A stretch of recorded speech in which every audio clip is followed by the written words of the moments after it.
incredible. Who missed the initial shot, has scored the penalty, it's 1-1.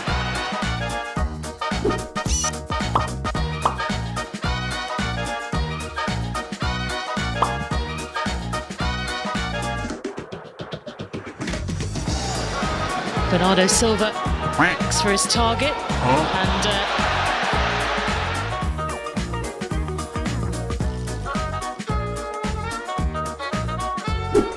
wilde ver weg schieten en dat lukte niet. En dan gaat die bal tegen de deklat. En is er Vlaams in de rebound die op een of andere manier niet kan scoren op de bal. Wat een...